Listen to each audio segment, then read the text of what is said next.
मुनम्बम जमीन विवाद पर नाराजगी बढ़ी। उम्मीद पोर्टल पर उठे गंभीर सवाल।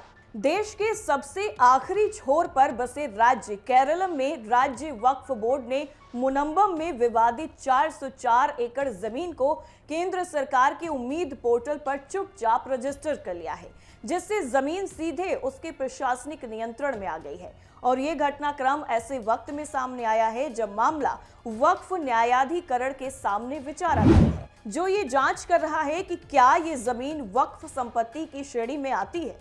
दरअसल हाल ही में केरलम में वीडी सतीशन के मुख्यमंत्री बनने के बाद ही एर्नाकुलम के मुनम्बम गांव के निवासियों से जुड़ा जमीन का ये विवाद एक बार फिर से भड़क उठा है। पूरे भारत में वक्फ के पास सेना और रेलवे के बाद सबसे ज्यादा संपत्ति बताई जाती है। वक्फ ने मुनम्बम में क्या किया जो बना विवाद। दरअसल आपको बता दें, ये जमीन 2019 में वक्फ बोर्ड के संपत्ति रजिस्टर में दर्ज की गई थी। यहाँ के लोगों का कहना है कि उन्होंने कई दशकों में फारूक कॉलेज प्रबंध समिति से भूखंड खरीदे थे और उनके पास वैध स्वामित्व दस्तावेज हैं, यानी उसके मालिकाना हक के पेपर्स हैं।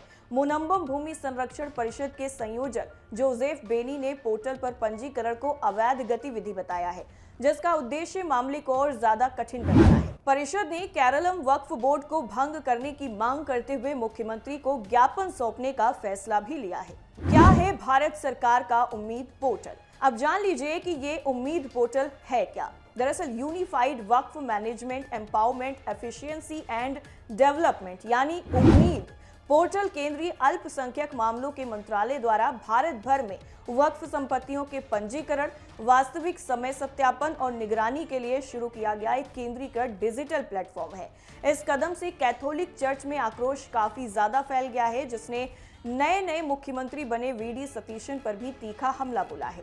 आपको बता दें कि जिस तरह से ये विवाद सामने आया है, उसके बाद तमाम तरीके के जो सवाल हैं वो खड़े हो रहे हैं और बताया ये जा रहा है कि विवादित जमीन का रजिस्ट्रेशन केवल मुनम्बम के 610 प्रभावित परिवारों के सामने की चुनौती नहीं है, बल्कि धर्मनिरपेक्ष केरलम के लिए भी एक खतरा है। इसके साथ ही ये भी कहा जा रहा है कि मुख्यमंत्री वीडी सतीशन ने विपक्ष के नेता रहते हुए घोषणा की थी कि अगर उनका गठबंधन सत्ता में आता है तो इस मुद्दे को 10 मिनट के भीतर हल किया जा सकता है। सतीशन ने वक्फ बोर्ड पर बाधा डालने का आरोप लगाया।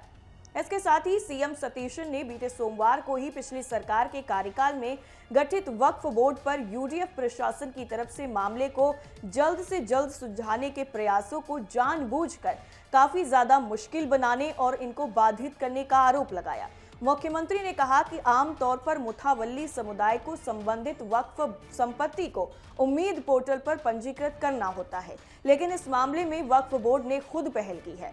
इससे हमें दो समुदायों को आपस में लड़ाने का जानबूझकर किया गया प्रयास समझ में आता है। वक्फ ने कहा केवल केंद्र के निर्देशों का किया पालन। इसके साथ ही केरल राज्य वक्फ बोर्ड के अध्यक्ष के.एस. हमसा ने तीखा पलटवार करते हुए जोर देकर कहा है कि बोर्ड ने केवल केंद्र सरकार की तरफ से जारी निर्देशों का पालन किया है। उन्होंने आगे बताया है कि मुनम्बम विवाद में नए आदेश के बाद सुप्रीम कोर्ट का जो आया था, जिसने भूमि के संबंध में बोर्ड की तरफ से उठाए गए तर्कों को वैध ठहराया था, उसी पर अमल किया गया है। उन्होंने कहा है कि केंद्र सरकार की तरफ से वक्फ बोर्ड के तहत सभी संपत्तियों को 17 मई तक उम्मीद पोर्टल पर पंजीकृत करने का निर्देश था। हमने केवल प्रक्रिया का पालन किया है। मुनम्बम भूमि से संबंधित सभी कार्रवाई सरकारी और न्यायिक हस्तक्षेप के अधीन है। मुनम्बम के निवासियों का क्या संकट? अब समझ लीजिए कि ये विवाद किस तरीके से है और वहां के रहने वाले लोगों पर क्या खतरा है। दरअसल केरल के एर्नाकुलम जिले में वेलंकनी चर्च के पास करीब 404 एकड़ जमीन राज्य वक्फ बोर्ड ने वक्फ संपत्ति घोषित कर दी है और यहाँ तकरीबन 600 लैटिन कैथोलिक, ईसाई और हिंदू परिवार पीढ़ियों से रह रहे हैं। वक्फ बोर्ड ने 1950 के एक वक्फ विलेख यानी डीड का हवाला देते हुए इसे वक्फ संपत्ति घोषित कर दिया।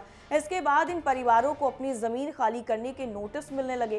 केरल में बीजेपी वक्फ के इस कदम का विरोध कर रही है और उसका आरोप है कि वक्फ के इस कदम से इन हिंदू और ईसाई परिवारों की जमीनें छिन जाएंगी।